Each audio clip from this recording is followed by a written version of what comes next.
So one of the things I'm looking at, I found this. So if folks, a couple of weeks ago, I did a little review of. This is from Jason Chambers, Madison Avenue, the color line, African Americans in the advertising industry, and Chambers has written something more recently about Black capitalist activism that I talked about, and which is basically the argument that Black people participating in the advertising and marketing community have played a positive role. And it's this thing that I'm struggling with in terms of the promotion of Black symbolic representation, presence, etc., is is being in some cases written in as sort of a parallel to the liberation struggle. And it's by design or not, it's having an impact on the current discussion of the efficacy of Black capitalism and entrepreneurialism and buying Black and banking Black and helping Black people escape capital or capitalism. So I'm reading this, sections of it at least, and there's a brief part of chapter one where Chambers essentially summarizes. First, later in the book, he notes just explicitly, as I think I've mentioned, that so much of what we now see today as Black participation in the advertising community was a direct response of that community to A. Philip Randolph's efforts and other efforts to challenge Black people's relationship to the economy. So wherever you situate Randolph on the spectrum of liberation,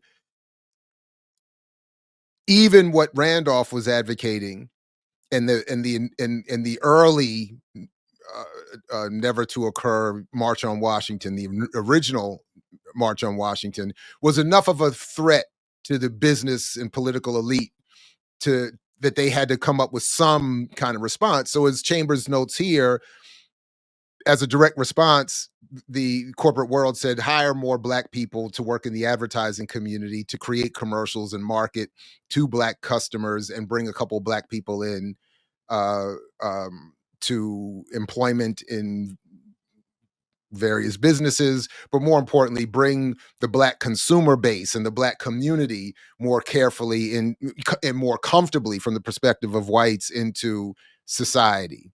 Take their money and then take their aspirations away from liberation and into this is my summary of what this is not his argument. This is how I'm he does say that the Randolph is there's a direct correlation, he says, between the hiring and Randolph's efforts. I'm now editorializing to say that the part of the goal, because he also does talk about how later, I think this is in his book about Burrell, later there is this conscious, hey, Nixon says, hey, Ray Kroc and McDonald's, will you hire some of these Negroes so I can get them off of this Black power and into this Black capitalism? And if they're franchising McDonald's stores and working in Black communities that we don't want to be in anyway, you know, we can redefine Black power and all this other kind of stuff. But Chambers is describing this as a positive, though, which is fascinating to me. So I noted here that there's a direct line from this again. I'll put all the videos and to my relative criticism of the work of Professor Halliday and her interview with Mark Anthony Neal. But there's this line that Chambers and Halliday seem to be drawing historically from the early 1900s, the first quarter of the 20th century, bringing where the advertising community is starting to recognize the potential in the buying power of Black consumers, but again, in its appropriate definition, that is the ability to enrich white companies with whatever quote unquote disposable income Black people have, not as an actual economic strength that could mitigate capitalism. And that distinction, I'm still struggling to convey or have, penetrate certain narratives. So Chambers talks about in here, again, a quick summary, just some of the early efforts to, uh, as he says here, corporate recognition of the Black consumer market, notwithstanding, the actions of the African American consumers demonstrate that they understood their economic power could either enhance or hinder sales.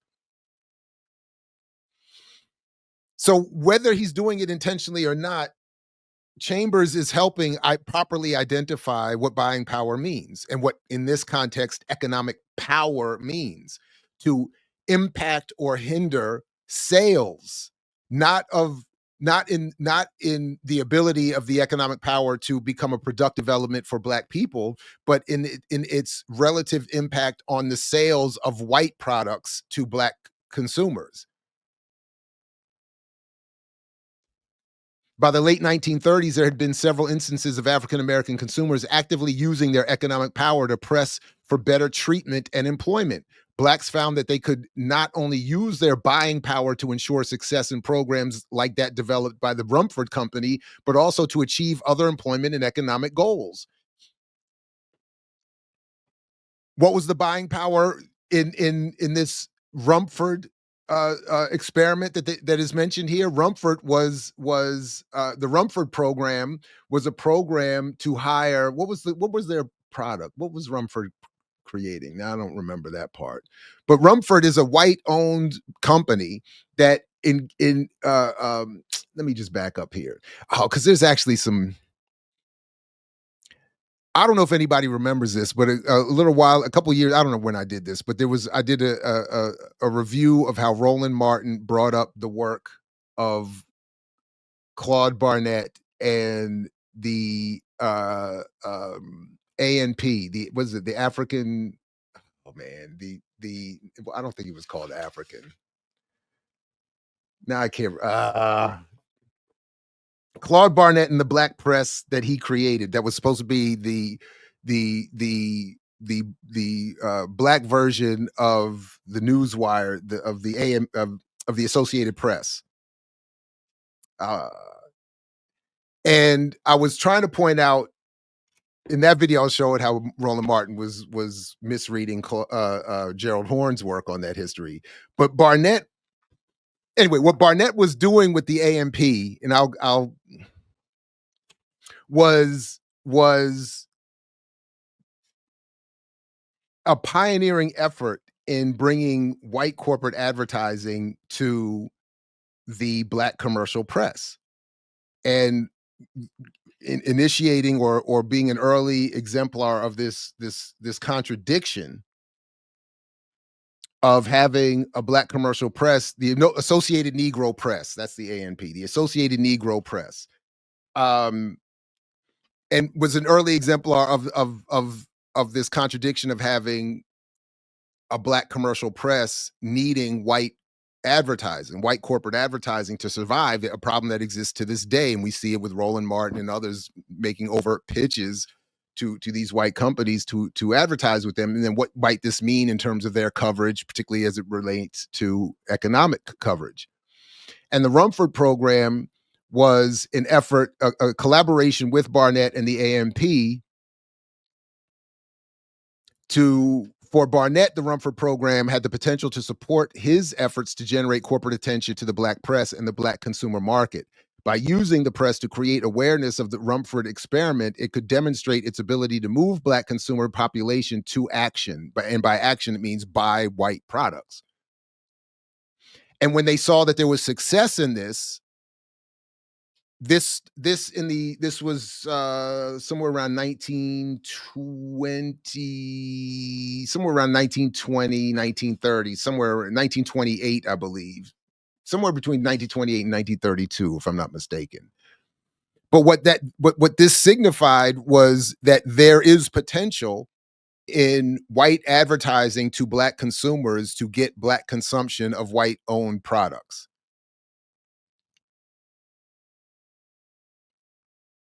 And this is what buying power means. It is not a power to do anything else. It's a power to buy white-owned products.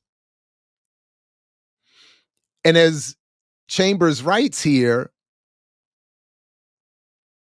that let's see, there were that this was connected to efforts to don't buy where you can't work campaigns to strengthen the ability of Black people to be hired and not first fired, to have Black businesses supported by white advertisers, and so on. But what he doesn't mention in here, or anywhere in this book, that is, because I did check for that, is that as this is happening in the 1930s, Abram Harris and other Black and other economists were already saying that this stuff doesn't work. That all these campaigns of don't buy where you can't work and buy Black, all that they end up doing is redirecting relative amounts of consumption to Black-owned businesses. Or it, as Chambers talks about positively, only results in the hiring of a few Black people into white corporations, and therefore, in both instances, creating and reifying and solidifying a Black bourgeoisie, who Harris says is the number one exploiter of the Black community. I think he goes a little far with that, but the point being that there's that Chambers and others have been producing for a while a good amount of academic literature that is supportive of Black symbolic inclusion and advance. And it's getting confused in the analysis of targeted Black audiences who unwittingly are being invited to this fantasy of Black capitalist inclusion or inclusion within the United States, I don't know, grand plan. Um,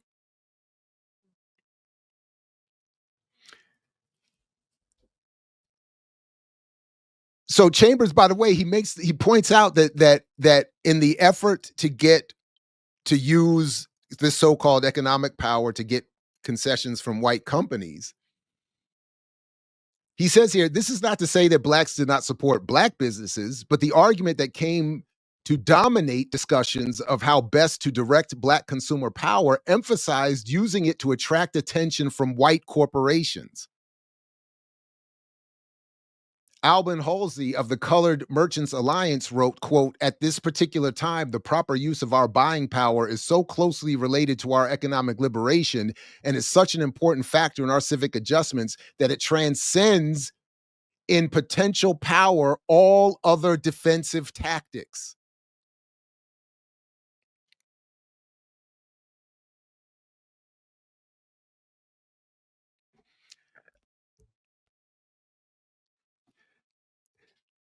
Listen to what Chambers is saying here.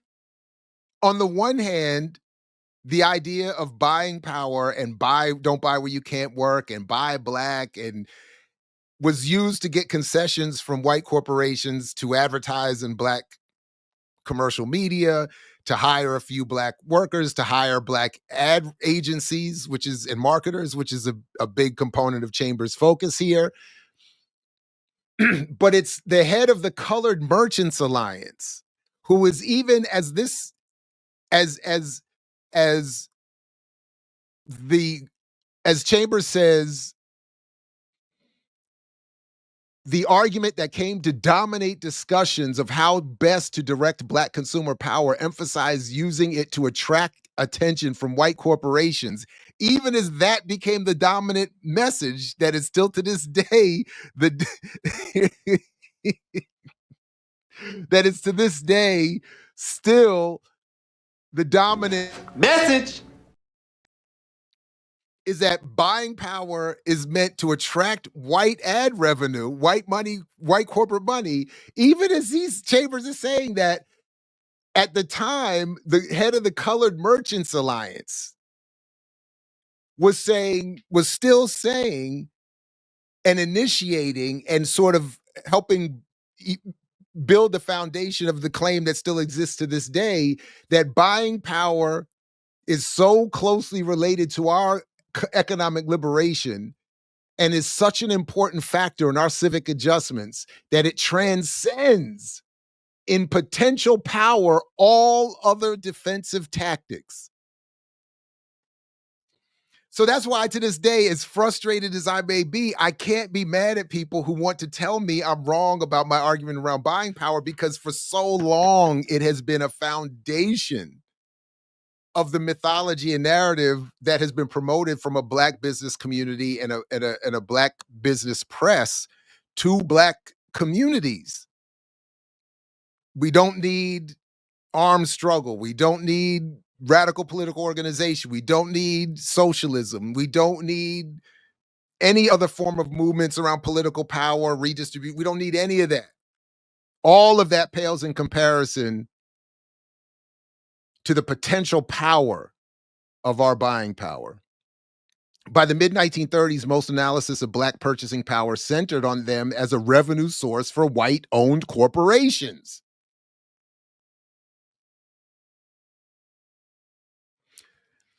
And again, Chambers is framing this as a positive.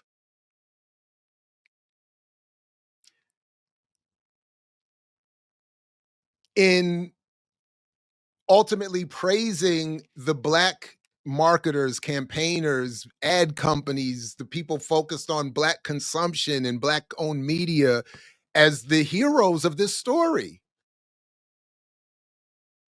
not recognizing that they have promoted and been used to promote, even when he does recognize the Nixon use of it. It's still to praise the people who went and did the work to create a world today where you have Black participation in marketing and Black presence in commercials and an elevated Black bourgeoisie.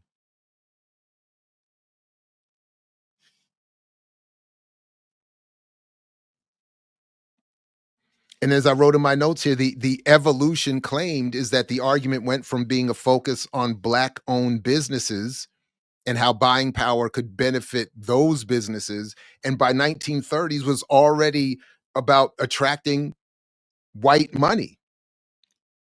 The Chicago Defender is quoted here saying, quote, large white corporations could accelerate this movement, that is Black consumer support, by making the proper gestures for these acres of Black diamonds. So you have the Black press referring to Black consumers as to be mined as acres of Black diamonds by the white corporate world. Timid experiments, as white financial magnates call them, will not bring the results in either volume or trade or sustain loyalty. Large corporations, which now enjoy the accidental patronage of the race, capital R, could, with bold recognition of the market and the proper selection of leaders and personnel from the race, increase their sales to the exclusion of all other competitors. Any large corporation which starts with such a program of definitely catering to the race and uses imagination and capable race leadership and counsel will find its money and time well invested, and the yield a thousandfold.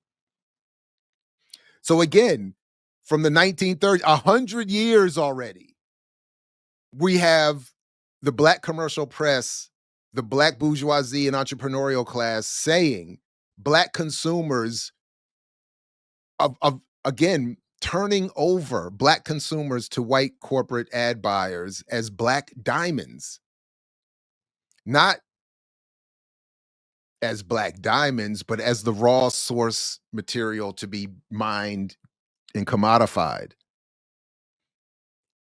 In contrast to the early 20th century, when Booker T. Washington argued for using Black buying power to enhance Black-owned business, that power was now more broadly conceived.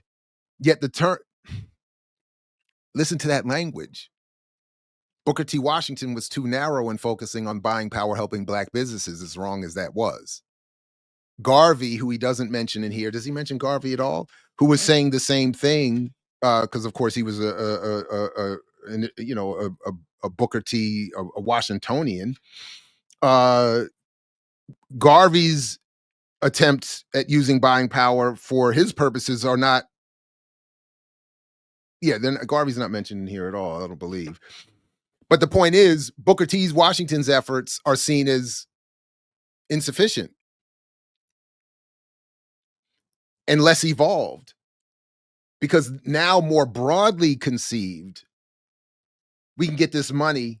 Yet yet the turn that Barnett, Edwards, and others advocated in the 1930s was less than a rejection of Washington's philosophy than an evolution of it.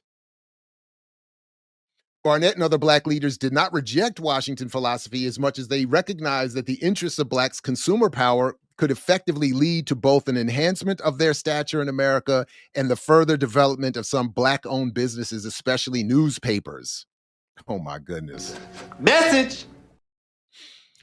As a result, Black newspaper representatives increased their efforts to compile research information about Black consumers in an effort to interest corporations in the positive impact Blacks' spending could generate. Oh my goodness. Message! And now listen!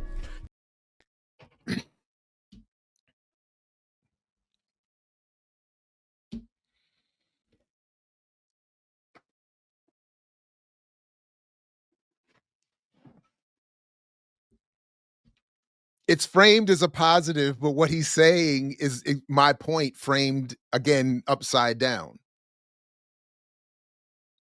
The idea that buying power is some revolutionary activity is a concoction of a collusion of the white corporate advertising, the needs of the corporate advertising, and the collection of that ad revenue by Black commercial press. And they said, and it's called an evolution. Oh man, Black buying power helping Black businesses? What good is that?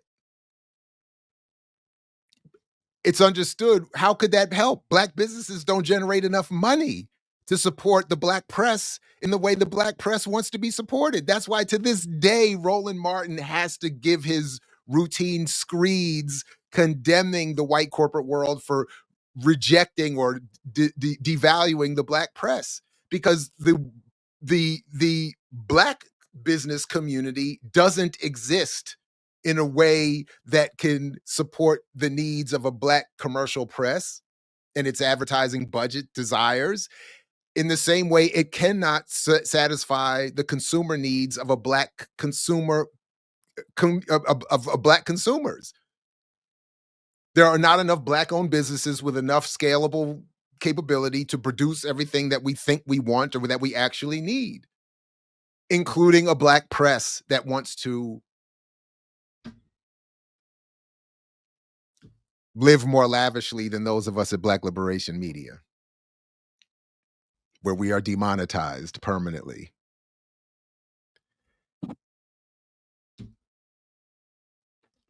All right, everybody.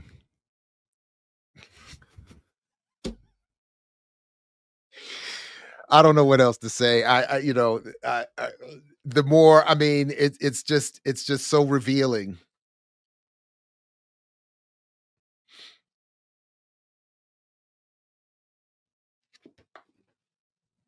It was recognized already 100 years ago that buying power had nothing to do with building up Black businesses and Black communities, and is only a measure of the ability to enrich white corporations and bring, as it was said here, 1,000-fold return. That's the Black press. The Chicago Defender was saying that Black consumers should be confronted as a natural resource, as Black diamonds that will produce 1,000-fold profit if you invest in them.